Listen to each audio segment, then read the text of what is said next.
Nathaniel Carter, a decorated Army lieutenant colonel, never imagined that a peaceful drive to visit his mother in the quiet town of Oakmont would become a national tragedy. In a place where he should have been safest, a simple encounter with a biased police officer exploded into a fatal confrontation fueled by deep-rooted prejudice. His death did not just shatter a family, it shook an entire nation, ignited a global demand for justice, and forced sweeping changes that will echo for generations. How did one unjust shot ignite a movement no one could silence? Stay with us as we uncover the story that changed America. Before we dive in, tell us, where in the world are you watching from? Drop your city or country in the comments below. We would love to hear your voice. The sharp crack of a gunshot tore through the otherwise silent streets of Summit Ridge Estates.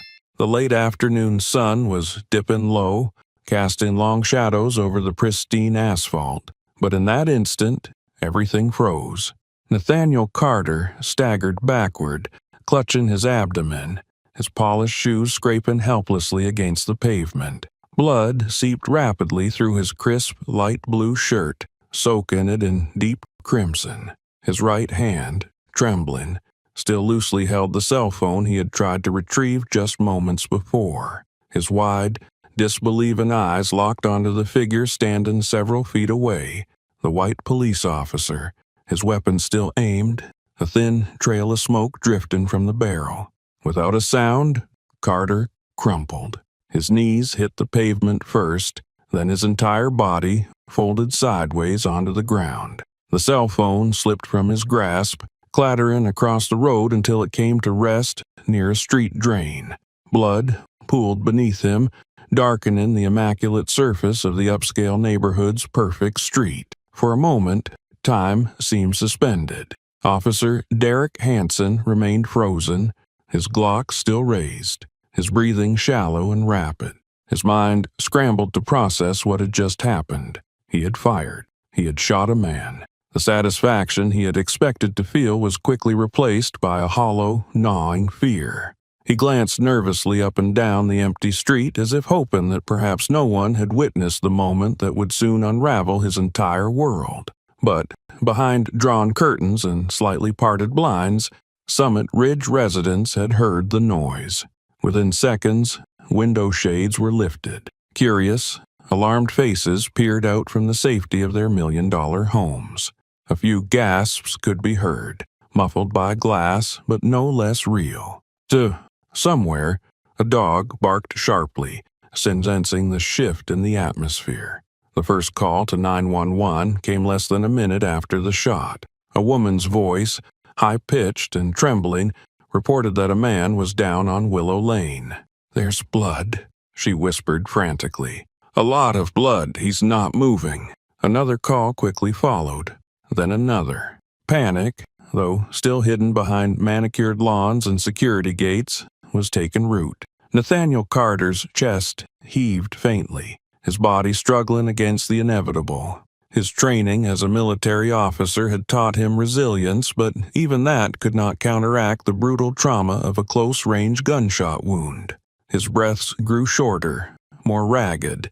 His fingers twitched once, then stilled completely. Officer Hansen finally moved, lowering his weapon slightly but keeping it ready. His mind raced through the rehearsed scenarios they had drilled into him at the academy, except none of those scenarios had prepared him for this. He looked down at Carter's body, at the blood pooling outward in an expanding halo, and felt a sickening lurch in his gut. A wave of regret, quickly smothered by fear, swept over him. He stumbled back toward his cruiser, fumbling for his radio. His hand shook as he lifted it to his mouth. He tried to sound professional, controlled, but the panic leaked through. "Dispatch, this is Unit 12, he croaked. "Shots fired. Officer needs assistance. Subject down at Summit Drive and Willow Lane. Requesting immediate medical and backup." He released the button and wiped the sweat from his brow with the back of his hand, leaving a faint streak of blood across his skin. Inside nearby homes, Residents debated whether it was safe to step outside. Some paced nervously. Others peered through peepholes. No one rushed to the scene. Fear of the unknown kept them rooted in place. After all, this was Summit Ridge. Nothing bad was supposed to happen here. And yet, here it was, unfolding right before their eyes. 3 streets over, Sophia Mitchell sat at her bay window, her smartphone trembling in her hands. She had instinctively hit record the moment she saw the officer draw his gun. Now, her heart pounded as she replayed the footage silently, over and over. It was clear. There was no weapon in the black man's hand. He had reached for a phone, not a gun. Sophia's stomach twisted. She knew this would explode far beyond their sleepy neighborhood. The approaching sirens grew louder, slicing through the suburban calm like knives. Blue and red lights began to paint the white facades of the mansions in rhythmic flashes. An ambulance screeched to a halt several feet away from Carter's motionless body, the paramedics springing into action with grim urgency. A second patrol car skidded into view, 2 officers leaping out, hands on their holstered weapons, eyes darting from Hanson to the man bleeding out on the ground. "Officer down!" one of them barked, confused by the lone figure still standing with a gun drawn. "No," Hanson stammered. "Suspect. He pulled a weapon. I had to fire." He avoided their eyes, staring instead at a spot on the road where Carter's blood continued to spread, soaking into the cracks of the otherwise perfect surface. The paramedics worked rapidly, checking Carter's pulse, examining the wound, assessing his vitals. One shook his head almost imperceptibly to his partner. Too much blood loss, too little time. They began chest compressions anyway, a desperate attempt to cling to protocol, to hope. One of the newly arrived officers secured the scene with yellow crime scene tape, stretching it taut across the road, blocking off access from curious onlookers who had begun gathering at a distance. Word was spreading fast now. A black man shot by a white cop in one of the wealthiest neighborhoods in the county. It was the kind of story that didn't stay local for long. Within minutes, camera crews would be on their way. Reporters would be shoving microphones through hastily set up police barriers. Activists would arrive. The name Nathaniel Carter would not remain unknown. But at that moment, lying alone on the warm asphalt, Nathaniel Carter was just a man who had bled out too soon, whose life had been extinguished not by war or battle, but by the unchecked hatred lurking within the very country he had spent decades defending. To understand how this tragedy unfolded, we must go back to where it all began. A simple drive home, a visit to an aging mother, and a deadly encounter that no one could have predicted. Nathaniel Carter guided his Lexus ES 350 onto Interstate 66, the late afternoon sunlight glinting off the black hood. After an exhausting week at the Pentagon, he welcomed the brief escape. Meetings had dragged late into the evenings. Crisis simulations had stretched his patience thin, and paperwork had mounted with relentless pressure. But now, with the familiar hum of the highway beneath his wheels and a quiet playlist of classic jazz in the background, he could finally allow himself to breathe. The traffic thinned as he left the heart of Arlington behind. Trees lined the sides of the road, their leaves turning amber and crimson, an early salute to the coming fall. Nathaniel adjusted the air conditioning, lowering the temperature slightly. The chill of the cool air inside the car contrasted pleasantly with the lingering warmth outside. For the first time in days, his mind wandered somewhere other than national security briefings and operational reports. He smiled as he remembered his phone call with his mother that morning. Martha Carter had been thrilled when he told her he was flying in for the weekend. She had hinted, only half joking, that she expected him to bring a slice of strawberry shortcake from the old bakery near the town square. Nathaniel had laughed and promised to deliver.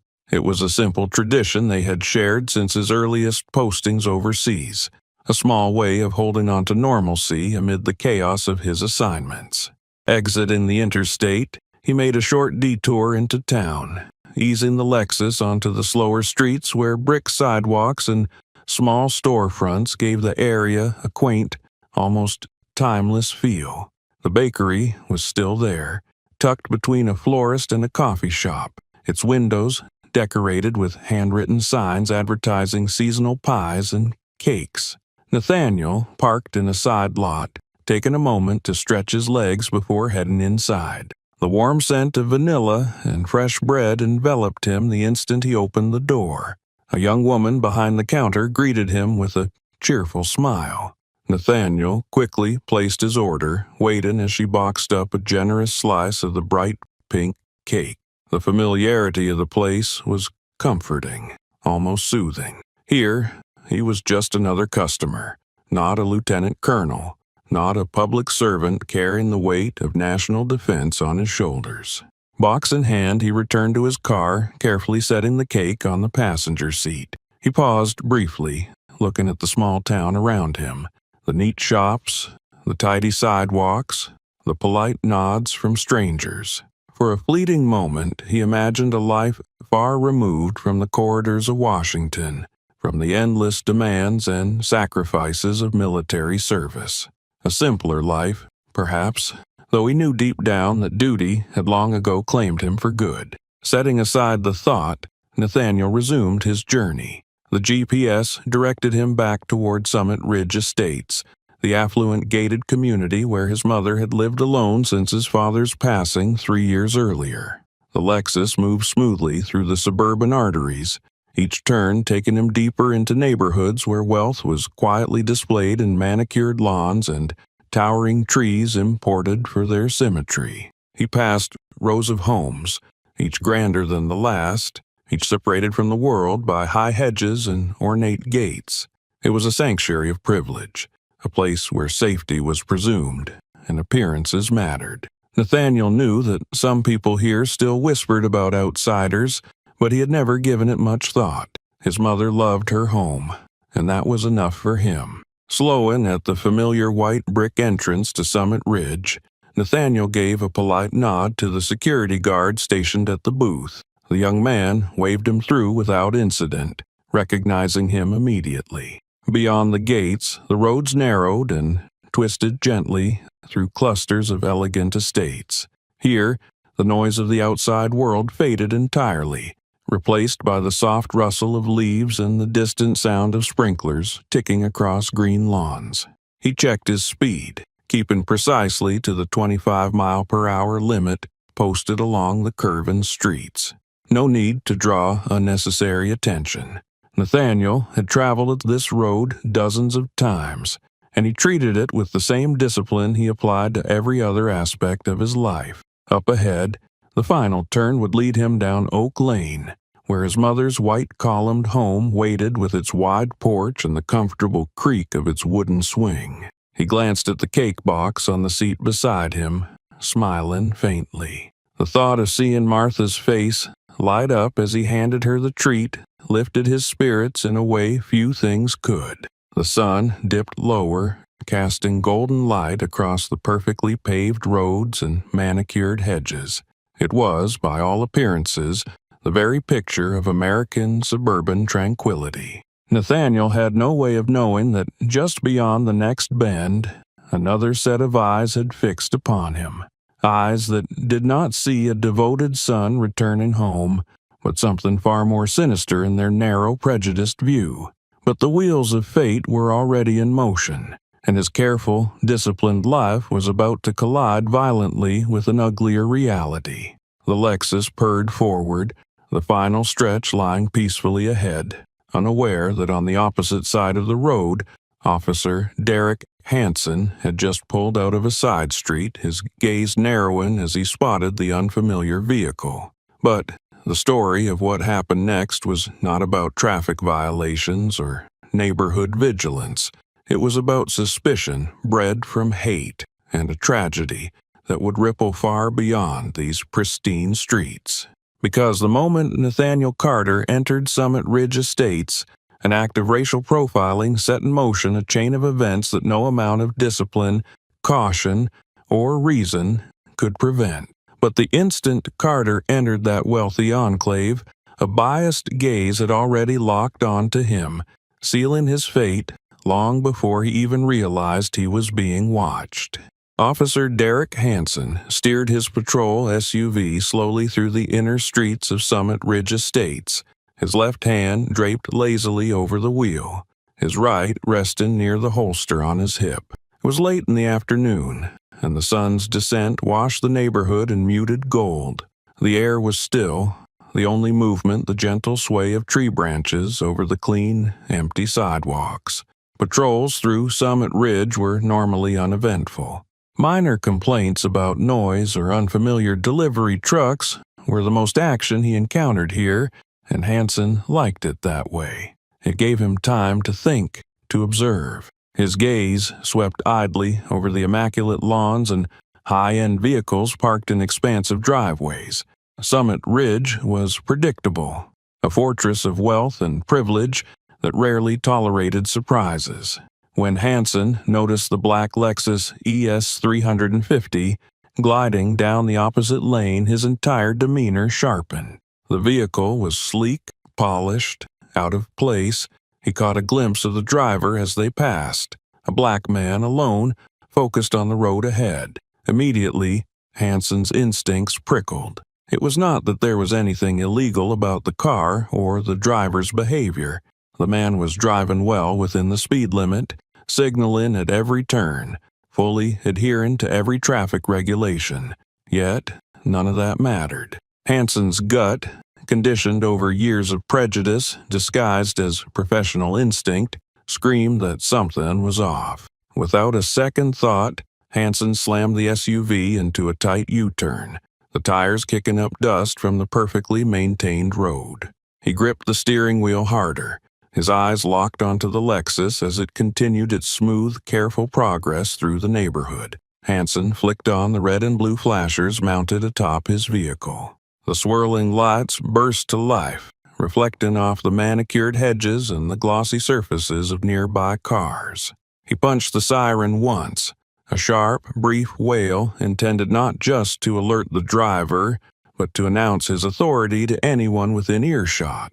The Lexus responded promptly, slowing almost immediately. Hansen pressed his foot on the gas, closing the distance between them. His mind raced ahead, filling in a narrative that had no basis in fact. Maybe the man was casing the homes, looking for an easy mark. Maybe he was delivering drugs to a hidden buyer.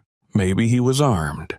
Hansen could almost hear his own internal voice justifying each suspicion, layering one unfounded fear atop another until the picture he created felt real enough to act upon. He watched carefully as the Lexus signaled right and pulled over neatly against the curb, coming to a full stop beneath the broad canopy of a maple tree whose leaves had turned fiery red with the season. Hansen parked several yards behind the Lexus, leaving a calculated amount of space, enough to react quickly if the driver tried anything, he told himself, even though deep down he knew no threat had been presented. For a brief moment, Hansen sat in his cruiser, breathing slowly, feeling the thud of his heart against his ribs. He knew the drill. Approach cautiously. Announce yourself. State the reason for the stop. Maintain professionalism. But he also knew he had no legitimate reason to be pulling this man over. That knowledge festered inside him, twisting into something darker, more dangerous. His thumb brushed the latch of his holster without unfastening it. Hansen opened the door of his patrol SUV and stepped out, the heavy vehicle creaking slightly with the shift in weight. His boots hit the pavement with deliberate force. He did not close the door softly behind him. He slammed it shut, the sound echoing unnaturally in the quiet street. His right hand hovered near his holster as he approached the Lexus. His walk was slow, heavy, filled with an unconscious arrogance bred from years of knowing that his badge gave him power that few dared to question. Every step toward the vehicle deepened his resentment. How dare someone like this come into this neighborhood, he thought. How dare he assume he belonged here, driving a car that cost more than most people's annual salary. Hanson's eyes raked over the vehicle as he moved closer. He noted the out-of-state license plate. That alone in his mind became another justification. Outsiders were always suspicious. His gaze shifted to the driver's side window. Through the slightly lowered glass, he saw the man inside sitting perfectly still, both hands visible on the steering wheel, fingers resting at the 10 and 2 o'clock positions, just as protocol demanded. Hanson felt a flicker of annoyance. It was too perfect, too calculated. He wanted to find something wrong, something to validate the stop, to vindicate his gut feeling. Reaching the driver's window, Hanson bent slightly, bringing his face level with the driver's. His expression was hard, assessing. The man inside met his gaze calmly, without flinching. There was no sign of panic, no furtive movements, just an unspoken question in his steady eyes. "Why am I being stopped?" Hanson ignored the silent inquiry. He tapped the side of the window frame once with 2 fingers and barked, "License and registration." There was no greeting, no explanation for the stop.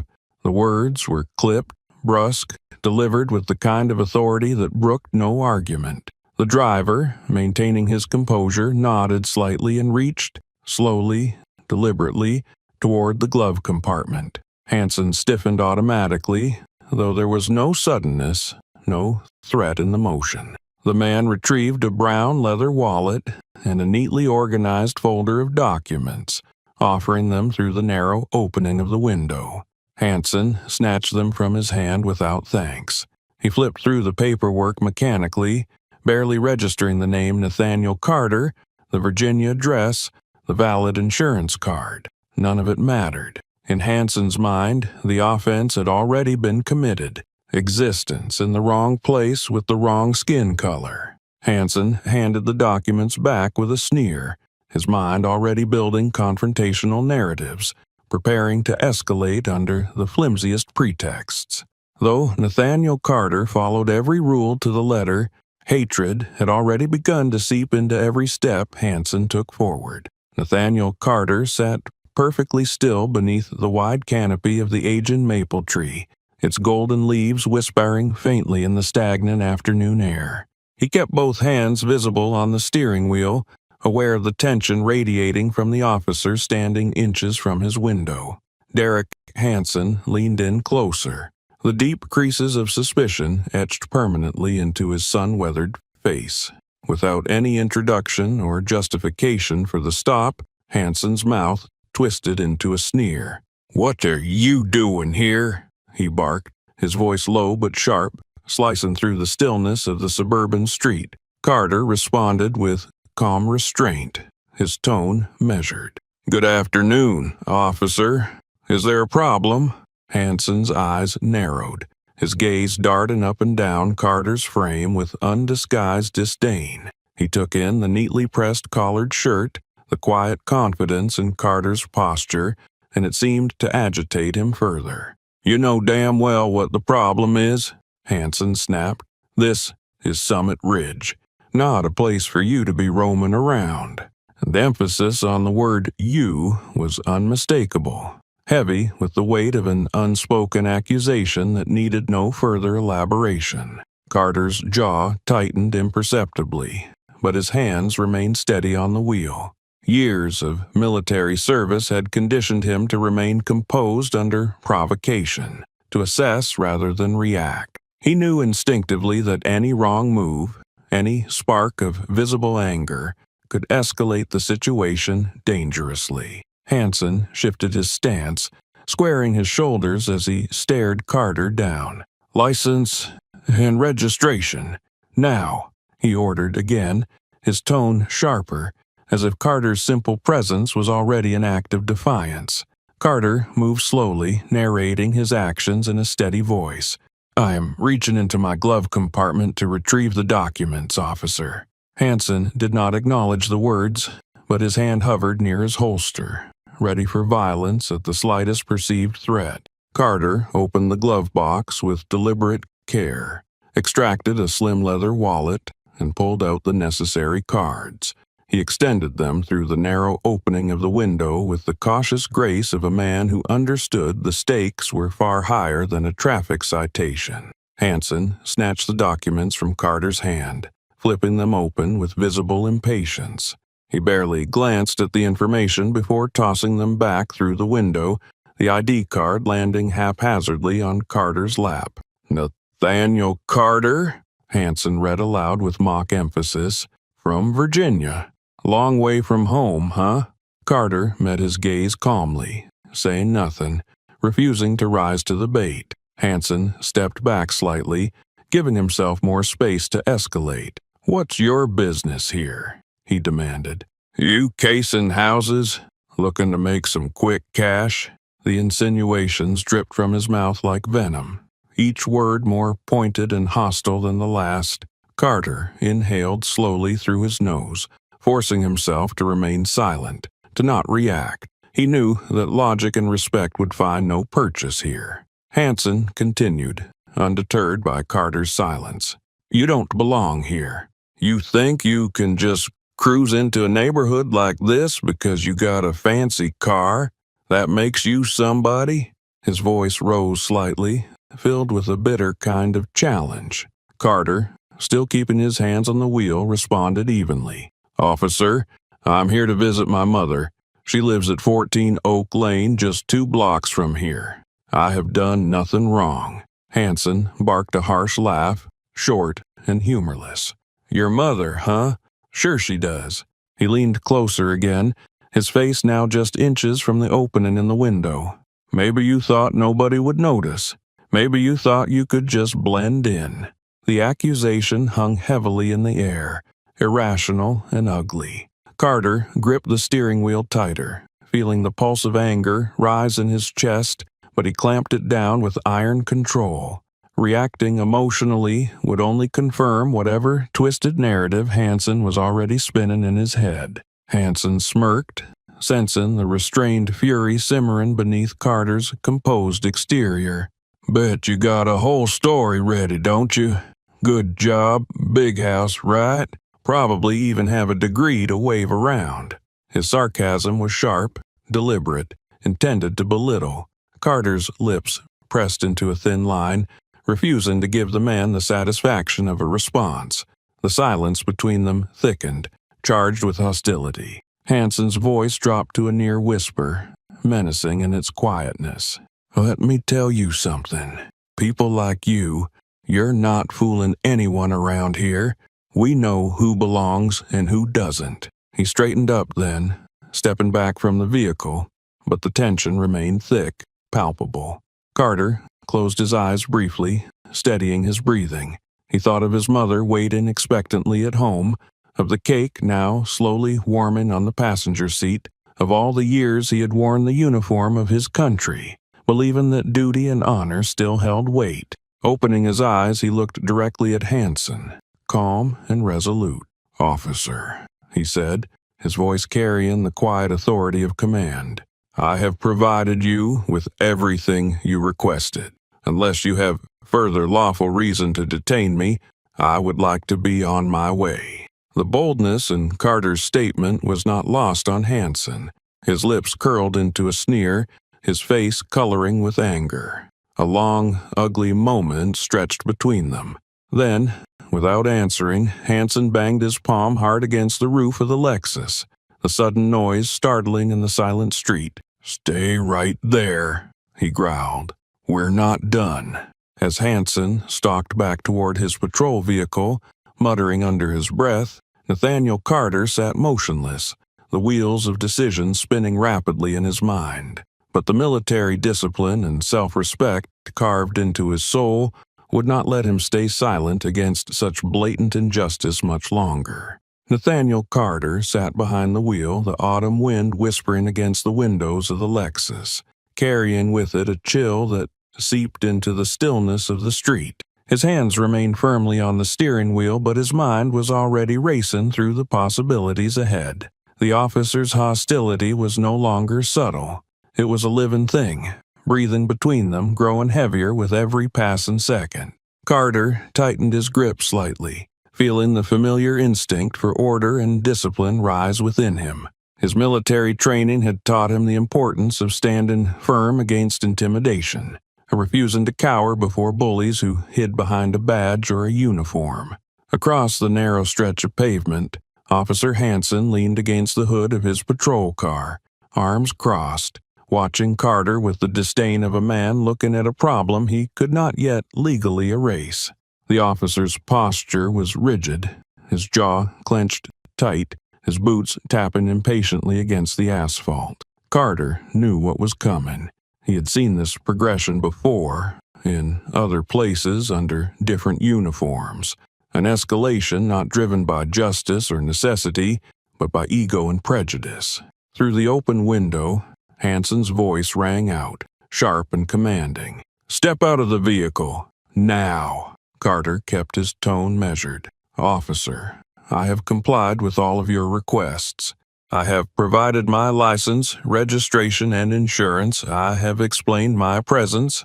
May I ask the legal basis for this order?" Hanson's eyes flashed with anger. He straightened from his lazy lean, stalking closer to the Lexus, his hand drifting closer to his holstered weapon. "I said, get out of the damn car!" he barked, his voice slicing through the cool afternoon air. Carter understood the danger he faced in that moment. Disobedience, however lawful or justified, could be interpreted as resistance.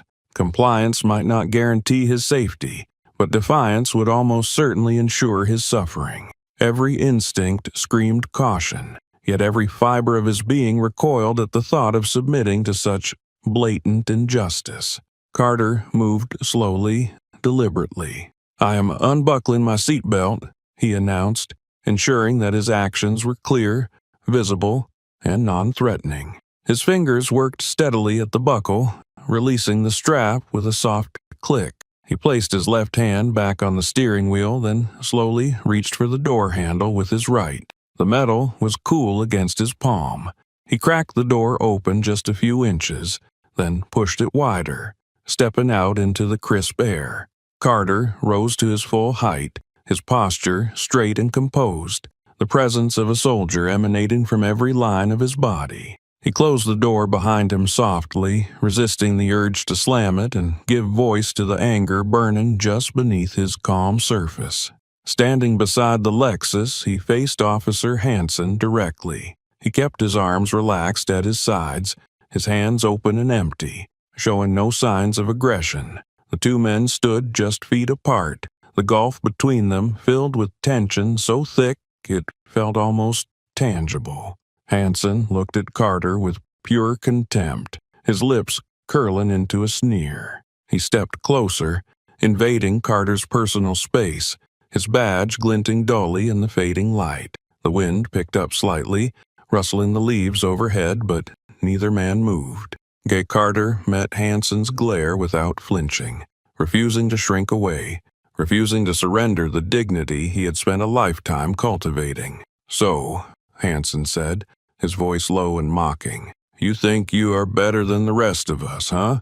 Coming in here like you own the place?"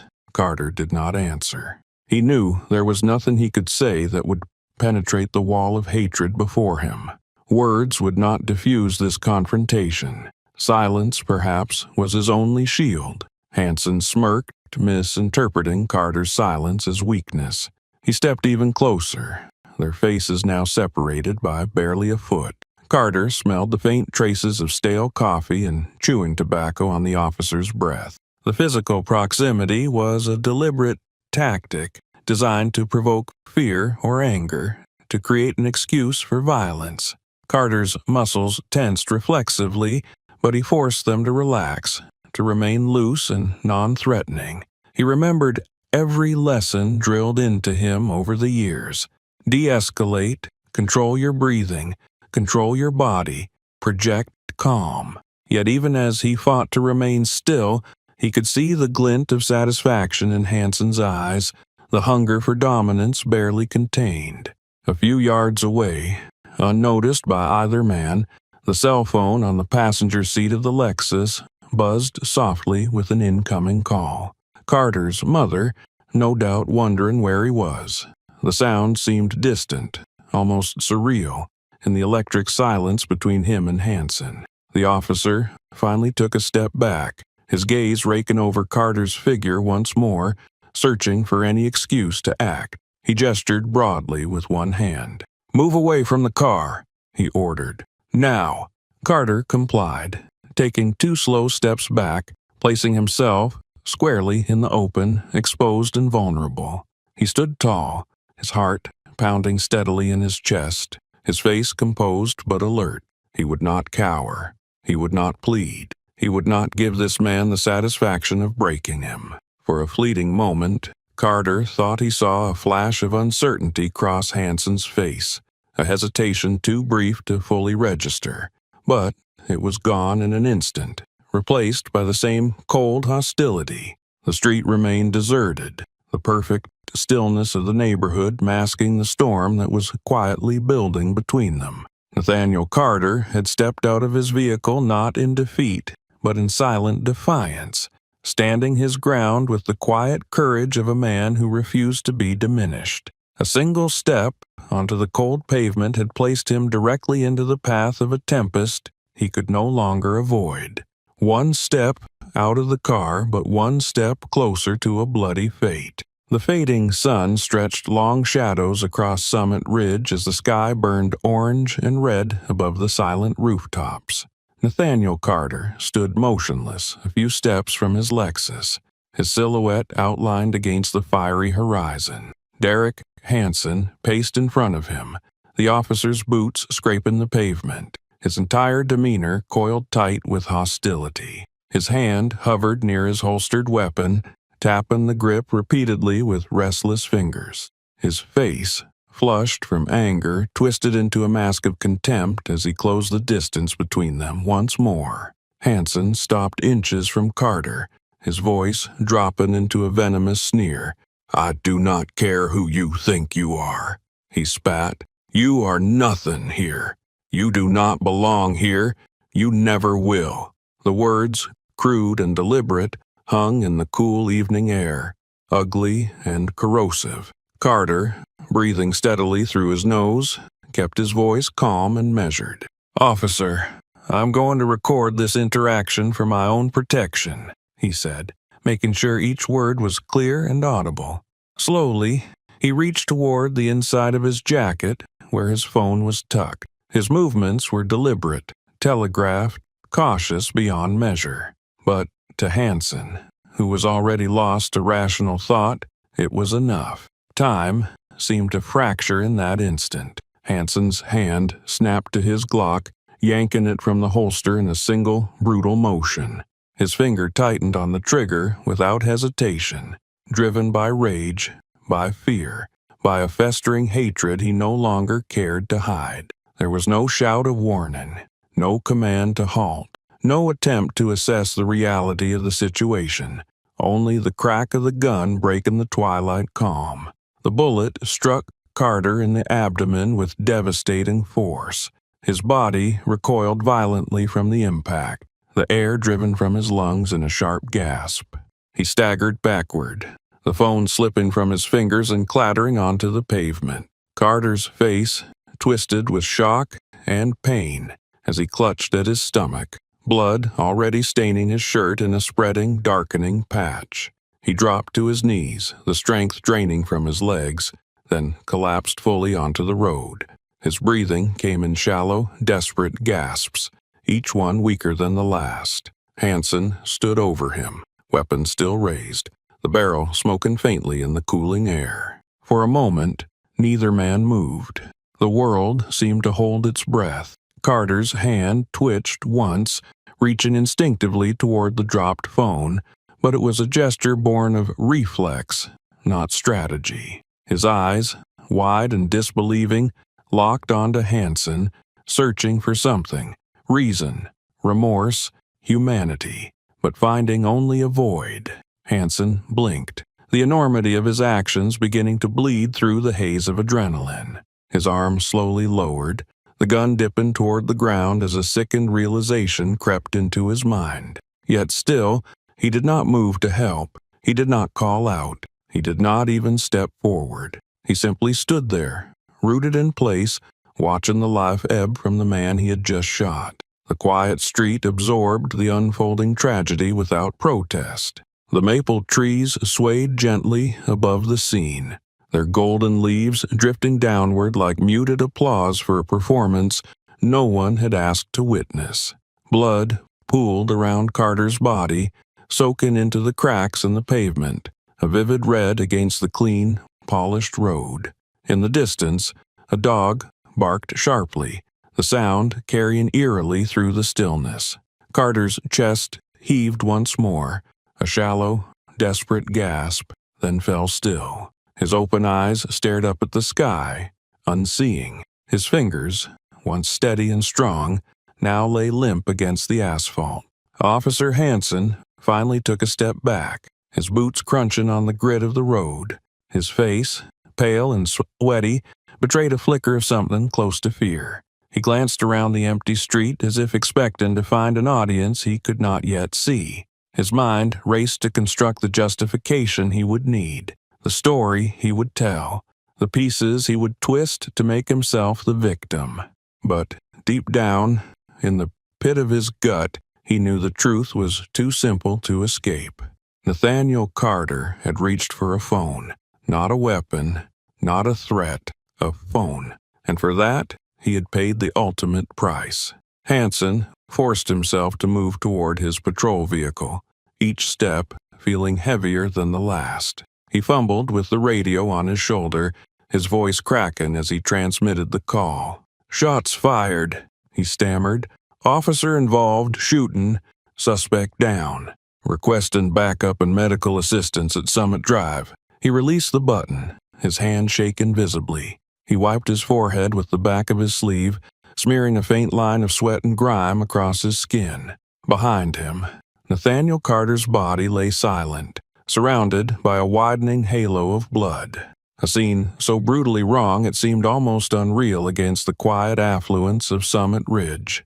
The setting sun dipped lower, casting the street in deepening shadow. The first flashes of red and blue lights appeared far down the road, emergency responders racing toward the scene that was about to tear a hole through the fabric of the entire community. A shot had been fired, a life had been taken, and the ripples from that single moment would soon shake a nation to its core. One shot, one stolen life, one country about to be forever shaken. The piercing wail of approaching sirens cut through the evening haze, growing louder with every second. Derek Hansen stood rigid in the middle of Summit Drive, his Glock still dangling loosely in his hand. The chaos he had unleashed moments ago hung in the air like smoke, choking him with its finality. He forced himself to holster the weapon, fingers fumbling with the strap as adrenaline made his hands clumsy. His gaze flickered to Nathaniel Carter's body, sprawled lifeless near the rear tire of the Lexus, blood now pooling in a grotesque halo around him. Hansen knew instinctively that time was running out. The narrative had to be crafted before others arrived, before questions started, before evidence complicated what he would insist had been a justified shooting. He pressed the radio against his shoulder again, clearing his throat roughly. "Dispatch, Unit 12, shots fired. Subject was hostile. Failed to comply. Reached for a weapon. Officer was forced to fire in self-defense, requesting immediate medical and additional units on scene." The words spilled out of him in a rushed cadence, memorized lines from a training manual designed to protect not the public, but the officer. Even as he spoke, Hansen's mind raced ahead, envisioning the scene through the eyes of arriving officers. He needed to appear shaken but resolute, the survivor of a dangerous encounter, a man who had acted to protect himself and the community. He crouched beside his patrol vehicle, carefully positioning himself as if he had taken cover after firing, reinforcing the lie in his body language. He scanned the ground, searching for anything he could use. The black cell phone lay a few feet from Carter's limp hand, the screen still cracked but active. Hansen's lips pressed into a thin line. It would not pass for a weapon, not even under generous assumptions, but confusion could be seeded. He could claim the lighting was poor, the object suspicious in size and shape. It would not be enough to convince everyone, but it might be enough to plant doubt. Doubt, he knew, was all he needed. Across the street, unnoticed in his growing panic, Sophia Mitchell watched from behind the heavy curtains of her bay window. Her phone, tucked against the glass, recorded everything with unblinking clarity. She had seen the confrontation unfold, had heard the officer's voice rising in anger, had witnessed the sudden, unprovoked shot. Her breath caught in her throat as she watched Hansen stage the scene, each calculated movement designed to paint himself the victim rather than the aggressor. She did not move, did not speak. She only recorded, her heart pounding against her ribs, a silent witness to a crime that would soon spiral far beyond this quiet cul-de-sac. The first ambulance screeched to a halt at the curb. Paramedics leaped from the vehicle, equipment bags in hand, their faces grim. Hansen straightened up, waving them toward Carter's body with broad, jerky gestures. "He pulled something on me," he called out. "I had to fire." One of the medics knelt beside Carter, his gloved hands moving swiftly over the collapsed form. The other paramedic called in vitals, low and grim, into a handheld radio. Their eyes met briefly, a shared understanding passing between them without words. They had seen enough shootings to recognize when life was already slipping away. Two patrol units roared into view seconds later, tires screeching against the pristine pavement. Officers poured out, weapons drawn, their expressions tense. Hansen kept his hands visible, adopting the posture of a man barely holding himself together after surviving a deadly threat. "Suspect was aggressive," he said, quickly, addressing the nearest sergeant. "Wouldn't comply. Reached inside his jacket. I had no choice." His voice cracked convincingly on the last word. The sergeant nodded, his eyes darting between Hansen and the still figure on the ground. Procedure demanded securing the scene, but trust among fellow officers ran deeper than paperwork. Hansen knew this. He relied on it. Yellow crime scene tape was unfurled, cordoning off the area with mechanical efficiency. Neighbors who had emerged from their homes were kept at a distance, murmuring in low, anxious voices. Some held their phones high, recording the chaotic aftermath from afar. None dared to approach the body lying motionless under the sickly glow of the streetlights flickering to life. Sophia Mitchell remained hidden, still recording, her fingers trembling slightly. Her footage captured not just the shooting, but Hansen's behavior afterward, the lack of urgency to provide aid, the immediate construction of a defensive narrative, the subtle, yet undeniable manipulation of the scene. She knew instinctively that this video was dangerous, that once exposed, it could upend everything. But she also knew she could not, would not, turn away from what she had witnessed. Inside the taped perimeter, Hansen moved carefully, reinforcing his version of events. He pointed to the phone lying on the ground when questioned. "Thought it was a gun," he muttered. "Dark jacket, quick movement. I reacted." The sergeant scribbled notes dutifully, nodding along. No one yet challenged his story. No one yet noticed the camera lens peeking from behind the curtain across the street, quietly dismantling every lie in real time. More emergency vehicles arrived, lights strobing violently against the growing dusk.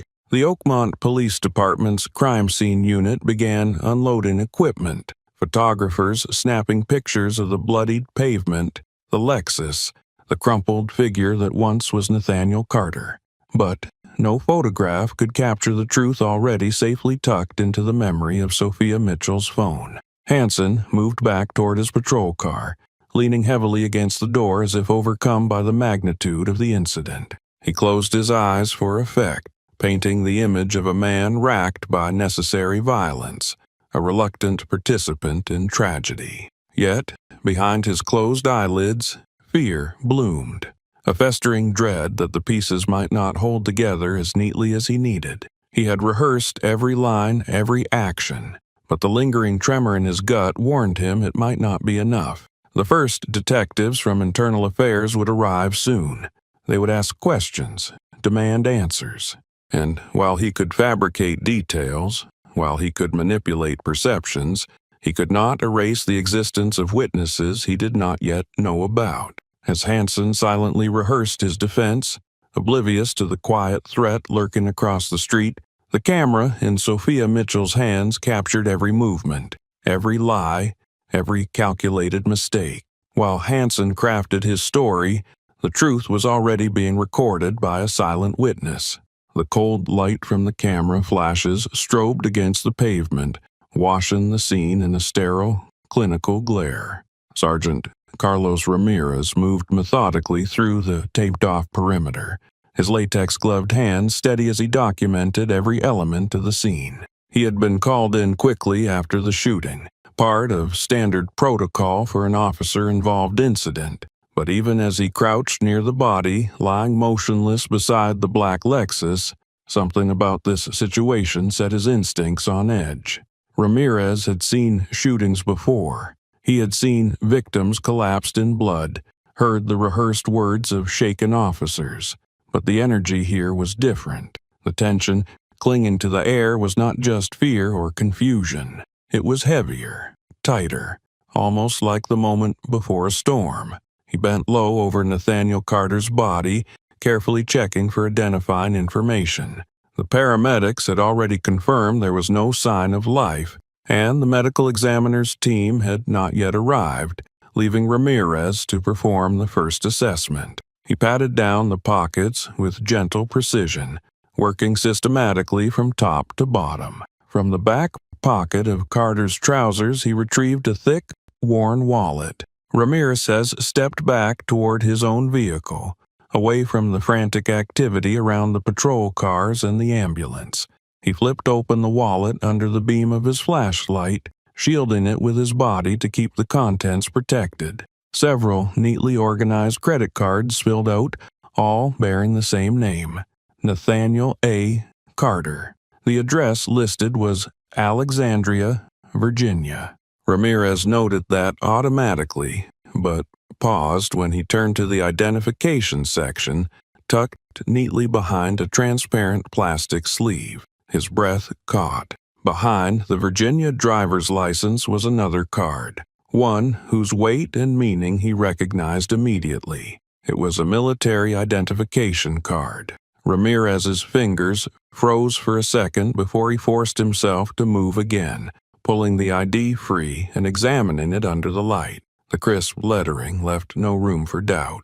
Name, Carter, Nathaniel A. Rank, Lieutenant Colonel. Branch, United States Army. Department, Department of Defense. His blood turned cold. Ramirez was a Marine veteran himself. He knew exactly what that ID represented. This was not just some unfortunate civilian. This was a high-ranking, active-duty officer from the Pentagon. The implications slammed into him with brutal clarity. A police shooting was bad enough. A police shooting caught under questionable circumstances worse still. But a police shooting involving a lieutenant colonel in the United States Army, the fallout would not be local. It would not be contained to a city council chamber or a courtroom. It would roar up the chain of command straight to Washington, shaking political and military structures not built to absorb this kind of scandal quietly. Ramirez took a steadying breath, his training snapping into focus. He could not afford emotion now. He slid the wallet and ID carefully into an evidence bag, sealing it with deliberate care. Then he pulled his radio from his belt, switching it to the secure command-only channel used for sensitive transmissions. His voice, when he spoke, was low but firm. "Command, this is Sergeant Ramirez at Summit Ridge Scene. Confirm victim's identity. Nathaniel A. Carter, Lieutenant Colonel, active duty, Department of Defense, Pentagon assignment. Request immediate advisement. Situation extremely sensitive." The words felt heavy in his mouth, each syllable driving home the enormity of what had just occurred. He waited for a response, eyes never leaving the small still form lying in the widening pool of blood a few feet away. Static crackled briefly through the radio before a curt acknowledgement came back. "Copy that, Ramirez. Stand by for further instructions. Secure scene. Minimize exposure. Higher authorities will be notified immediately." Ramirez replaced the radio on his belt, his heart pounding faster now, not from fear, but from an acute awareness that the situation had transformed dramatically in the span of a few seconds. He glanced back at Hansen, who stood stiffly near his patrol car, speaking to another officer, gesturing animatedly as he recounted his version of events. Ramirez watched him for a moment, a sour taste rising in his mouth. Hansen's story, whatever it was about to collapse under the weight of forces far beyond the jurisdiction of Oakmont Police Department. The Department of Defense would not sit idle while one of their own was gunned down in the street, especially under such circumstances. Ramirez knew how this would escalate. Military liaisons would arrive.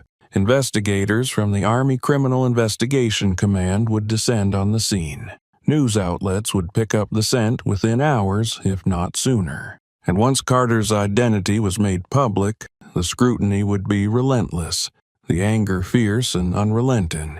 Ramirez straightened up, motioning for another officer to approach. "Double the perimeter," he ordered sharply. "No one gets near this scene without clearance. No photos, no leaks. We lock it down now." The young officer nodded and moved to carry out the command. Ramirez returned his attention to Carter's body, a heavy sadness settling in his chest. He had not known the man personally, but he knew his kind. Service members who had given decades of their lives in defense of a nation that still, too often, failed to protect them at home. His gut twisted with a bitterness he could not swallow. There would be investigations, headlines, endless debates and protests.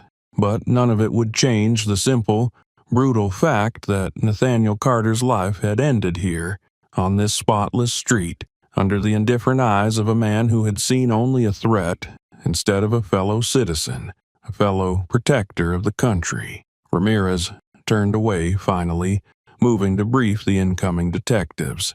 As he did, he knew with a grim certainty that Derek Hansen had not just taken a life. He had triggered a battle that would rage far beyond the limits of Oakmont's quiet suburban streets. It was not merely a man who had fallen tonight. Hansen had fired a shot that had struck one of the most powerful institutions in America. General James Harrison stood behind the wide oak desk in his Pentagon office, his large hands gripping the edge so tightly the knuckles turned white.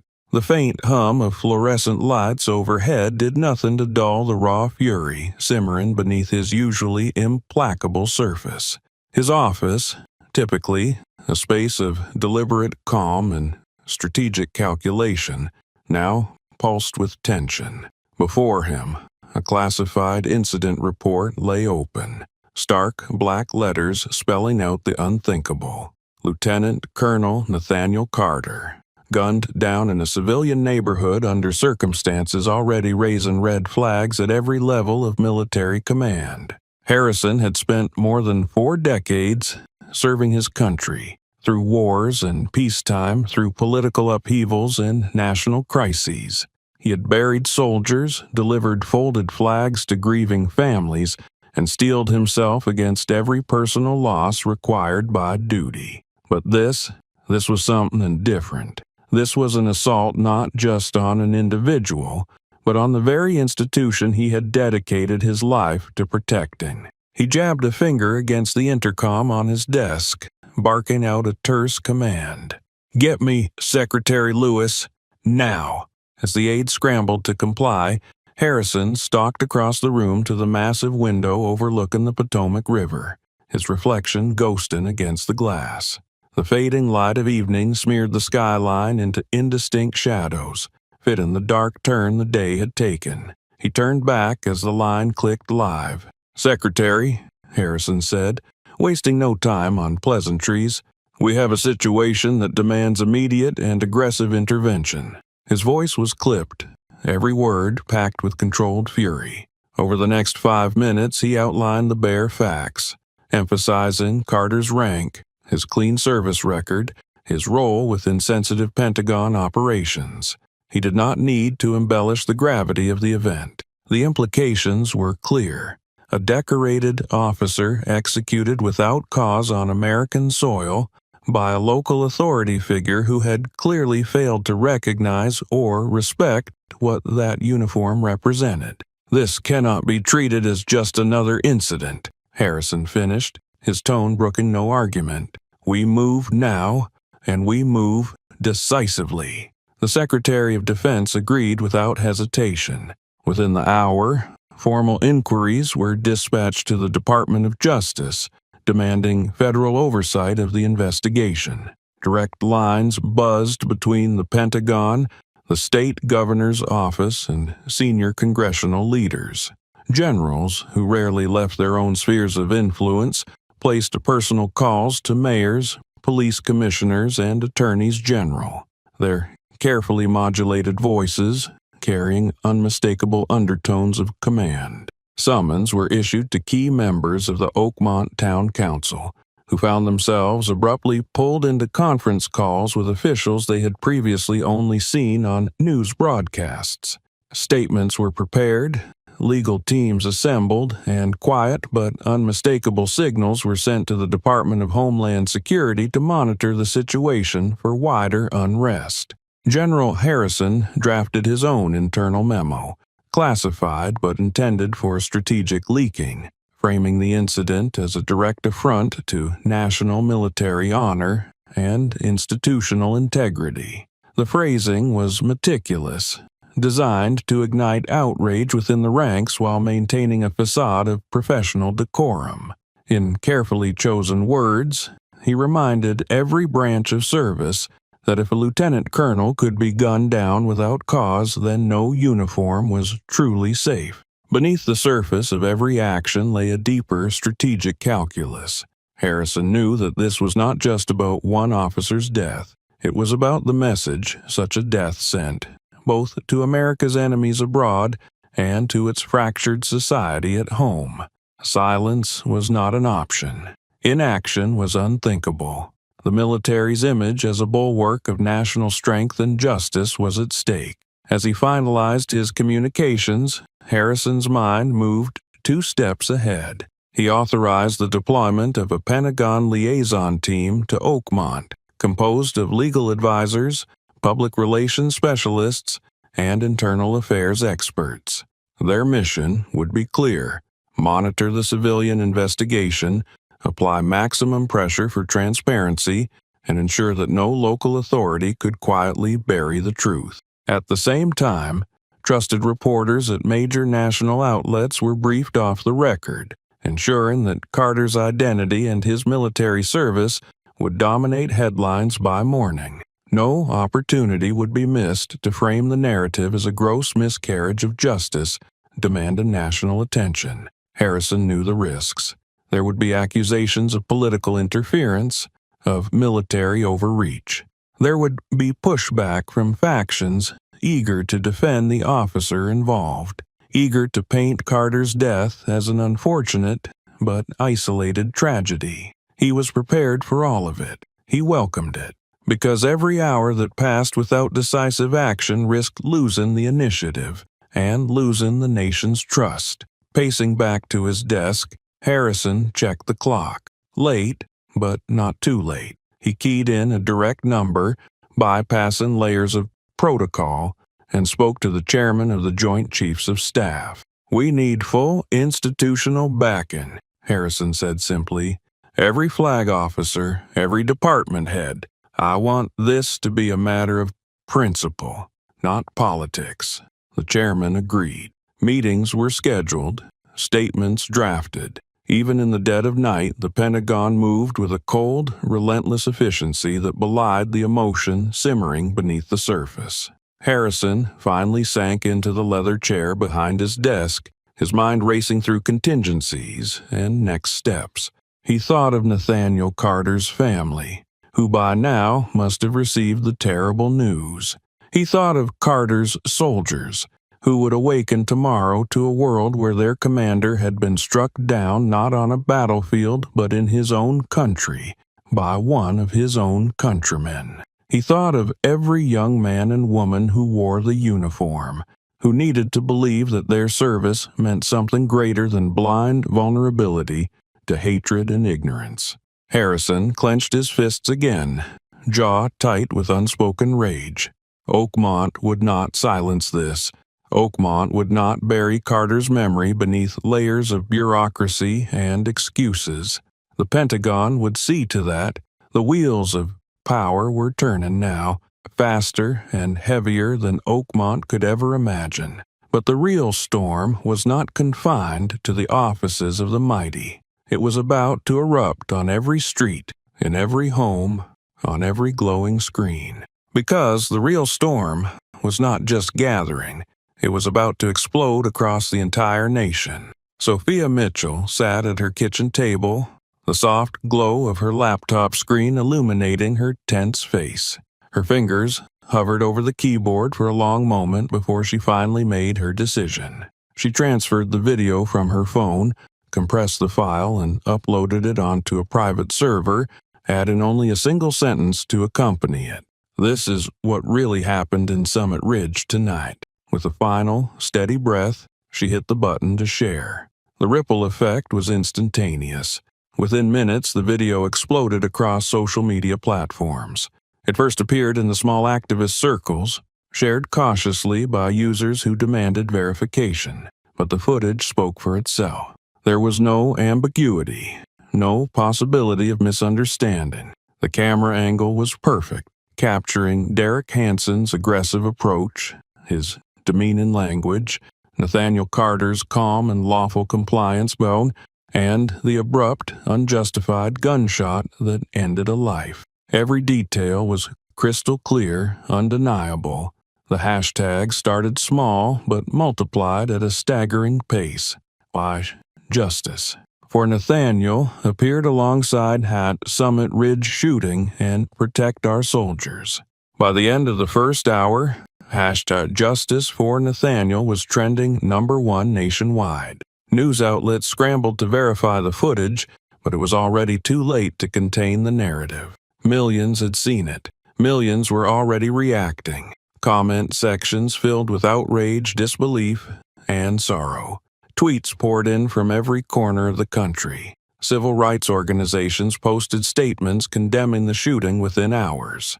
Prominent veterans groups added their voices, noting Carter's military service and demanding accountability.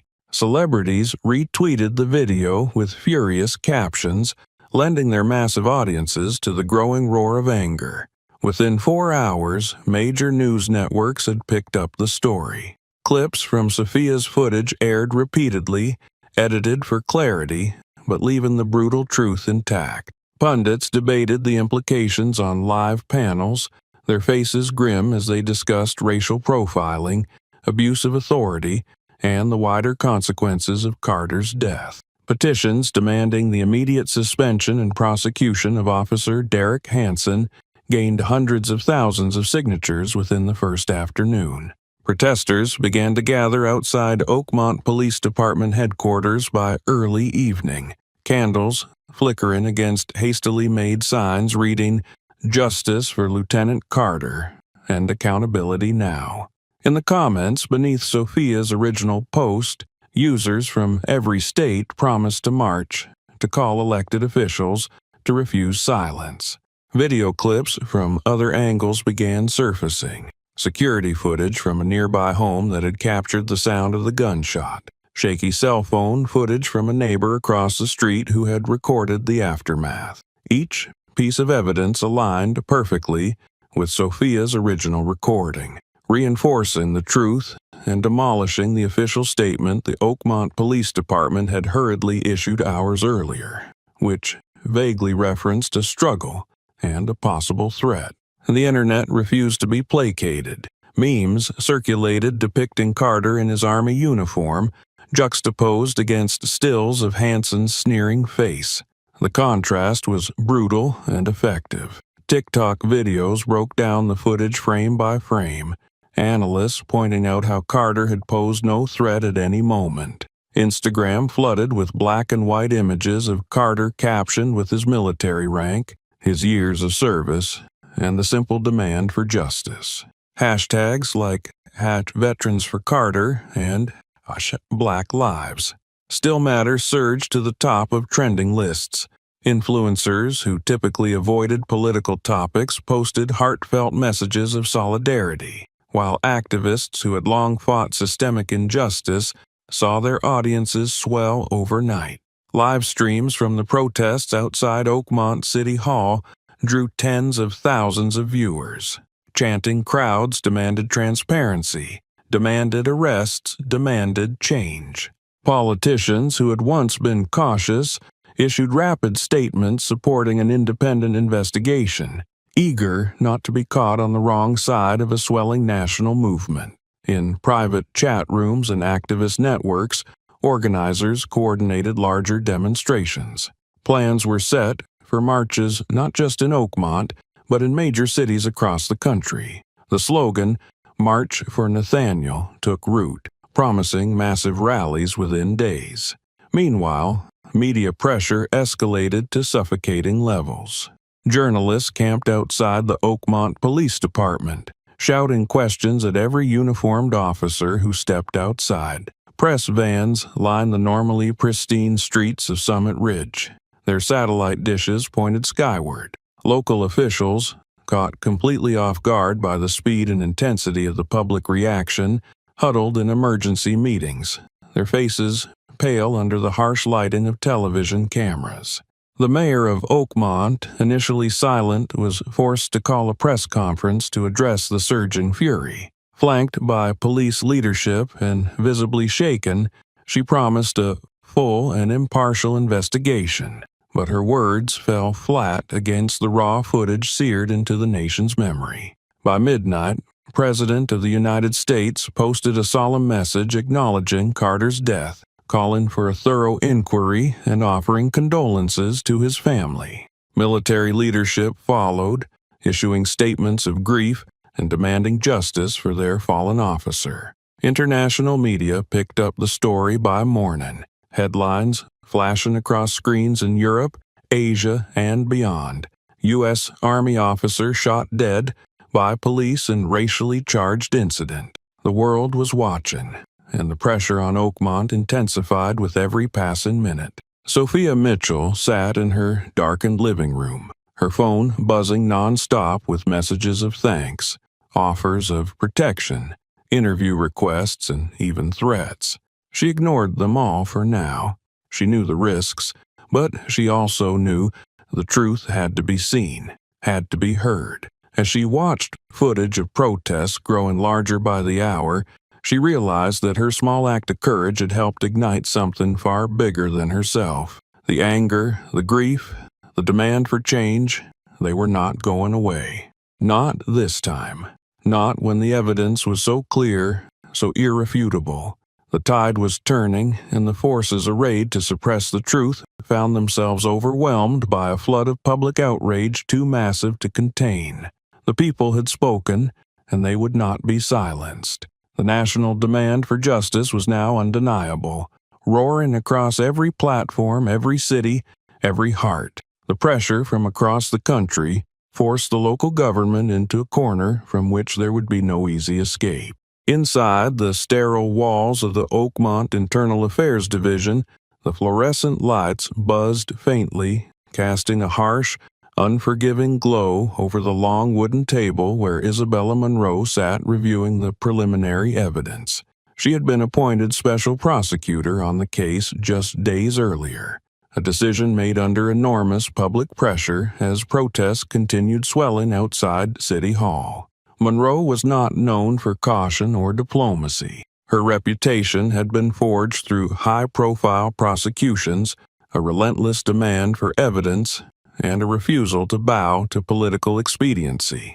Now, with the future of the entire Oakmont Police Department teetering on the edge, she sifted through a growing mountain of reports, statements, and forensic data. The first glaring red flag had been the body cam footage, or more precisely, the lack of it.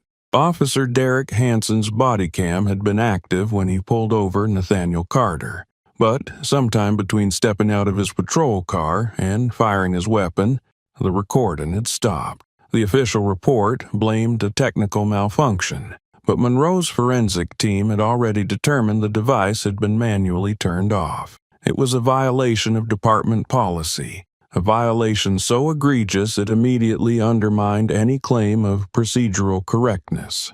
Monroe made a sharp note in the margin of her file: tampering with evidence, possible obstruction.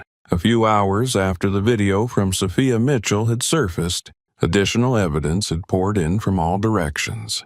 Surveillance footage from a neighboring house confirmed that Carter's vehicle had been driving under the speed limit, making no erratic movements. There had been no chase, no confrontation. The security camera caught the moment Carter pulled over, the officer's aggressive approach, and the tragic outcome. The angles were different, but the story they told was consistent. Nathaniel Carter had not posed any threat. There had been no struggle, no resistance. The forensic analysis of the scene yielded even more damning results. Carter's fingerprints were found only on the steering wheel, the driver's side door handle, and his own cell phone. No gun, no weapon of any kind had been recovered from the scene. The bullet wound analysis confirmed Carter had been shot at close range in the abdomen while standing upright, hands likely near his body, not raised in aggression. Monroe flipped through the photographs, each image more damning than the last. The angle of entry, the powder residue, the position of the phone, all elements fit together with devastating clarity. She leaned back in her chair, exhaling slowly, feeling the weight of inevitability settle on her shoulders. The truth was not just inconvenient for the department, it was lethal. But Monroe was not here to salvage reputations. She was here to prosecute a crime. She reached for the next set of documents, transcripts from interviews conducted with nearby residents. Sophia Mitchell's original footage had been powerful, but corroborating testimony was equally essential. Neighbors described hearing raised voices, mostly from the officer, and then a single gunshot. None recalled hearing any warnings, no shouts to stop or drop a weapon.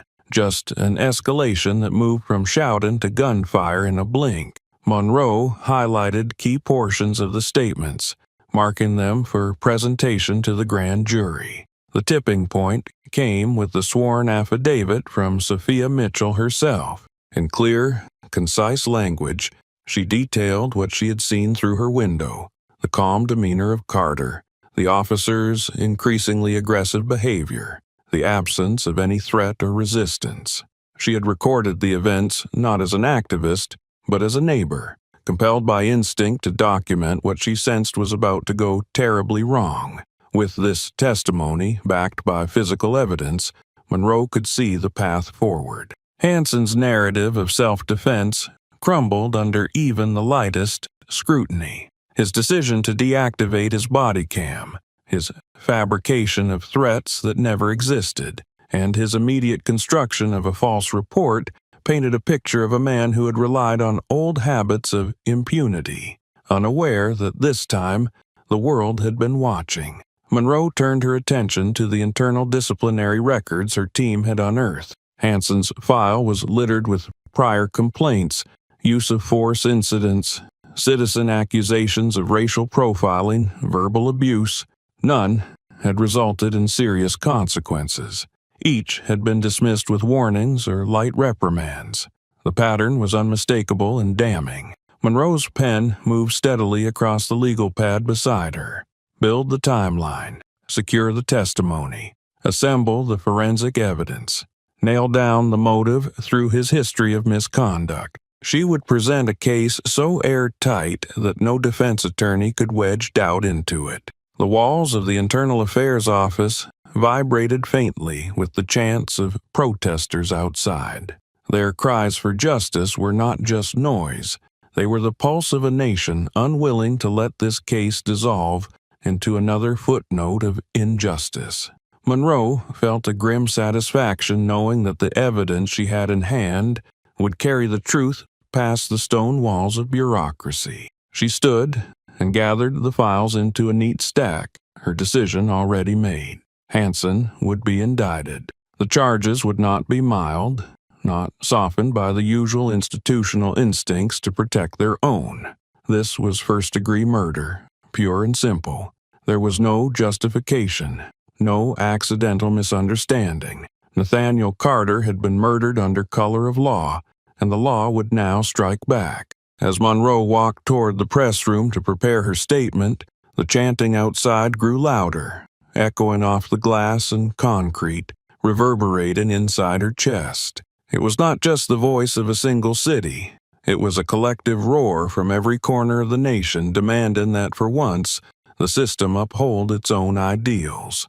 When all the evidence had been uncovered, there was no escape left for the officer poisoned by hatred. The courtroom at Oakmont Superior Court was packed beyond capacity, the atmosphere crackling with anticipation. Reporters jostled for space, cameras lined the walls, and the low hum of whispered conversations filled the air like static before a storm. In the center of it all, Isabella Monroe stood at the podium, her dark suit crisp against the stark backdrop of the court seal behind her. She adjusted the microphone slightly, her movements measured, composed, radiating the gravity of the moment. All eyes locked onto her as she unfolded the sheet of paper in her hands, the official statement that would ignite headlines around the country. Clearing her throat once, Monroe began, her voice carrying a steely resonance that demanded attention. Today, after a thorough investigation conducted by the Oakmont District Attorney's Office in collaboration with state and federal agencies, we have filed charges against Officer Derek Hansen for the unlawful killing of Lieutenant Colonel Nathaniel Carter. Officer Hansen is being indicted on the charge of first-degree murder. The words dropped into the room like a hammer. A collective intake of breath swept through the crowd, followed by the frenzied clicking of camera shutters as reporters scrambled to capture every nuance of Monroe's expression. She continued without pause, her tone unwavering. The evidence collected shows a clear, deliberate abuse of power, culminating in the unjustified and unlawful shooting of an unarmed, non-threatening individual. Lieutenant Colonel Carter, a decorated military officer, posed no threat at any point during the encounter. This was not a mistake. It was an act of conscious malice and reckless disregard for human life. Monroe paused to let the statement sink in before delivering the next blow. Given the severity of the crime and the aggravating circumstances involved, including abuse of authority under color of law and clear racial motivation, the state will be seeking the death penalty in this case. The room erupted into a cacophony of shouted questions, some reporters rising to their feet in disbelief. Flashes from cameras strobed the room, freezing Monroe's calm, implacable face in 100 different snapshots that would soon be plastered across television screens and front pages nationwide. She held up a hand for silence, a simple gesture commanding immediate compliance. "I understand the magnitude of this decision," she said, her voice firm but not harsh. "It is not made lightly. However, in a society that claims to value justice, no badge, no uniform, and no position of authority can shield a person from accountability when they violate the fundamental rights of another human being. Lieutenant Colonel Carter's life mattered. His service mattered. His death demands justice equal to the gravity of the loss suffered by his family, his colleagues, and his nation." Monroe fielded a few procedural questions, confirming that a grand jury had unanimously voted to indict Hansen after reviewing all presented evidence, including civilian video, forensic reports, witness testimony, and Hansen's own inconsistent statements during internal review. She emphasized that the trial would proceed with complete transparency, vowing that no delay tactics or political interference would be tolerated. Outside the courthouse, crowds swelled along the blocked-off streets. Protesters and supporters alike held signs high, their faces illuminated by the afternoon sun and the glare of countless news cameras. Chants of "Justice for Nathaniel" rolled like thunder down the avenues, punctuated by bursts of applause and the relentless beat of marching feet. The announcement of the indictment sent shockwaves across the country. Political leaders, activists, and military officials released swift statements applauding the charges and pledging to monitor the case closely. Veterans organizations hailed Monroe's decision as a rare and necessary stand for those who had dedicated their lives to service, now betrayed by the very nation they had sworn to protect. On social media, hashtags exploded anew. "Indict Hansen" rocketed to the top of trending lists alongside renewed calls for national reform and law enforcement oversight. Editorials flooded major newspapers, declaring the indictment a pivotal moment in the nation's ongoing reckoning with systemic injustice. Monroe's name began circulating as a new symbol of courage within the legal community, praised for her refusal to hide behind political caution. Inside the Pentagon, a moment of somber satisfaction passed among senior leaders. General James Harrison issued a public statement shortly after Monroe's announcement, thanking the district attorney's office for its courage and reaffirming the military's unwavering commitment to justice. For Lieutenant Colonel Carter, "We don't seek revenge," Harrison's statement read, "but we do demand justice, transparently and unequivocally, for those who dedicate their lives to the service of this country." In Oakmont, the police department reeled under the blow. Morale among the rank and file plummeted. Internal divisions deepened, and external investigations into patterns of misconduct expanded rapidly. Several officers quietly resigned, while others faced new scrutiny over prior complaints that had long been buried under layers of bureaucracy. Hansen himself remained in solitary confinement under high security, the magnitude of his downfall crashing in with brutal finality. Gone was the swagger, the smirk, the easy assumptions of invulnerability. In its place stood a man confronting the full, unrelenting weight of a justice system he could no longer manipulate or escape. Isabella Monroe returned to her office late that night, the courthouse steps still crowded with cheering demonstrators. She sat at her desk in the dim light, the official indictment papers spread neatly before her. She knew the hardest battles still lay ahead.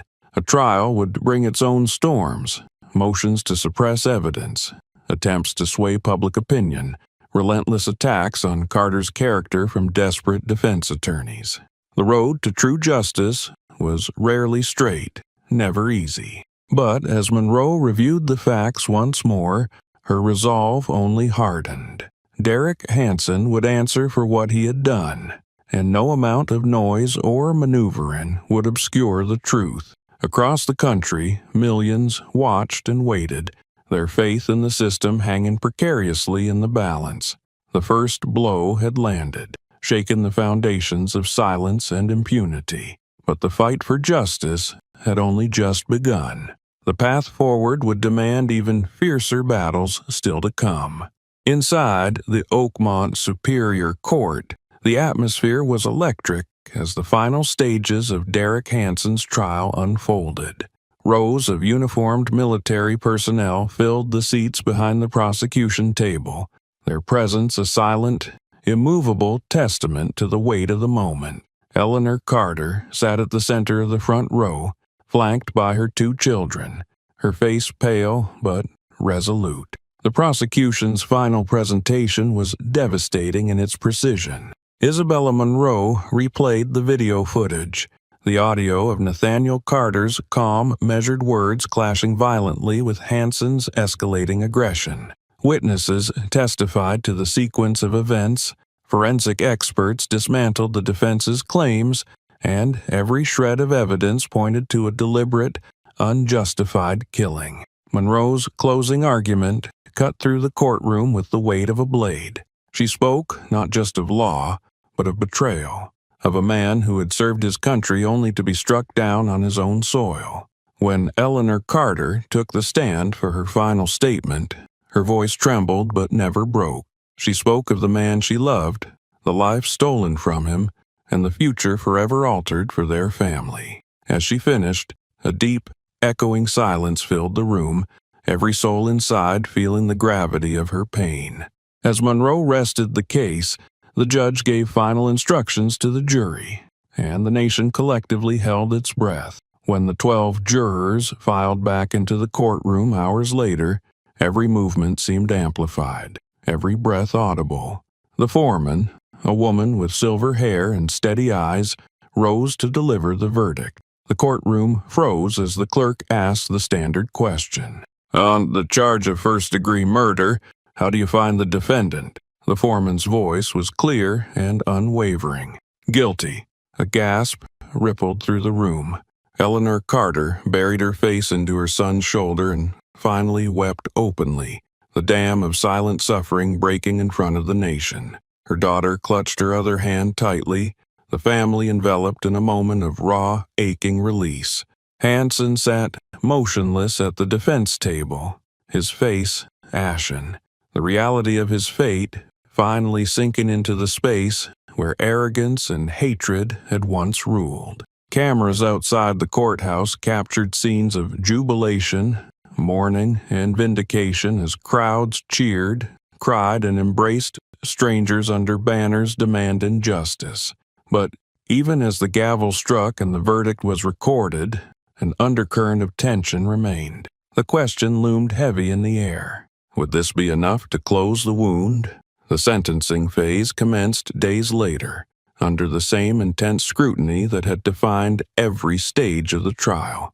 Prosecutors presented aggravating factors: the abuse of authority, the racial animus evident in Hansen's prior misconduct records, and the calculated nature of Carter's death. Defense attorneys, cornered and desperate, begged for life imprisonment instead of execution, citing Hansen's years of service and the stress of policing. But the tide of evidence and public outrage was unstoppable. When the judge, an elder statesman with decades of experience, returned to deliver the sentence, his words were slow and deliberate. He spoke of betrayal, of broken oaths, of the need for justice not just for Nathaniel Carter, but for every citizen watching this case as a test of the nation's soul. And then he pronounced the sentence, death. The word echoed through the chamber, landing like a final, irreversible blow. Outside, the announcement sent new shockwaves through an already divided nation. Supporters of justice hailed it as a historic stand, a sign that no badge could shield evil. Opponents decried it as political theater, sparking heated debates across media and kitchen tables alike. Protesters and counter-protesters clashed on courthouse steps, and police reinforcements locked down the building for days afterward. Hansen, meanwhile, was led away without resistance. A man who had once wielded unchecked power, now utterly reduced by the system he had believed he could manipulate. It was a verdict without precedent in Oakmont, and rare even nationally. Yet, even as a harsh measure of justice was meted out, the true cost of Carter's death was only beginning to surface. Weeks later, inside the Pentagon's stately press room, General James Harrison addressed the nation. Flanked by high-ranking officers from every military branch, he declared the military's full commitment to honoring Nathaniel Carter's sacrifice, not merely with words, but with sweeping reforms. New guidelines were announced for enhanced civil rights training among military police liaisons, greater advocacy for veteran protection within law enforcement interactions, and broader federal oversight initiatives. In parallel, Eleanor Carter stood at a separate podium nearby. In her hand was a single sheet of paper. She read aloud the document she titled, "A Letter to America." Her words were quiet but filled with unshakable strength. She spoke of grief, of loss, but also of hope. The hope that Nathaniel's death would not be another fleeting outrage, but the beginning of real, lasting change. She called for accountability, for education, for empathy. Her voice did not shake as she demanded that the country live up to its ideals, not just for her husband, but for every soul walking unseen and unprotected. The letter was reprinted in newspapers nationwide, quoted by presidents, taught in classrooms.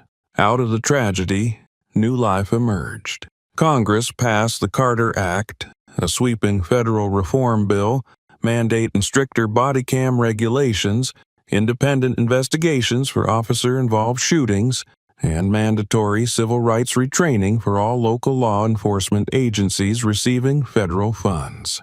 Donations poured in from across the globe, allowing the creation of the Nathaniel Carter Foundation, a scholarship program designed to support minority students entering public service and law enforcement careers with a focus on integrity and community justice. Across the country, murals of Nathaniel Carter blossomed on city walls, his legacy etched not in sorrow but in hope. His name, once nearly silenced, became a rallying cry for those demanding a better, more just America. The death of Nathaniel Carter lit a fire that would not easily be extinguished, and the long, winding journey toward true justice would continue, step by step, for everyone. Nathaniel Carter's story reminds us that even in the darkest moments, courage, truth, and resilience can carve a path toward lasting change. His legacy is not only a call for justice, it is a promise that every voice, every action, can help build a better future. What part of his journey resonated with you the most? Let us know your thoughts in the comments below. If you found this story powerful, don't forget to like, share, and subscribe to our channel for more stories that matter.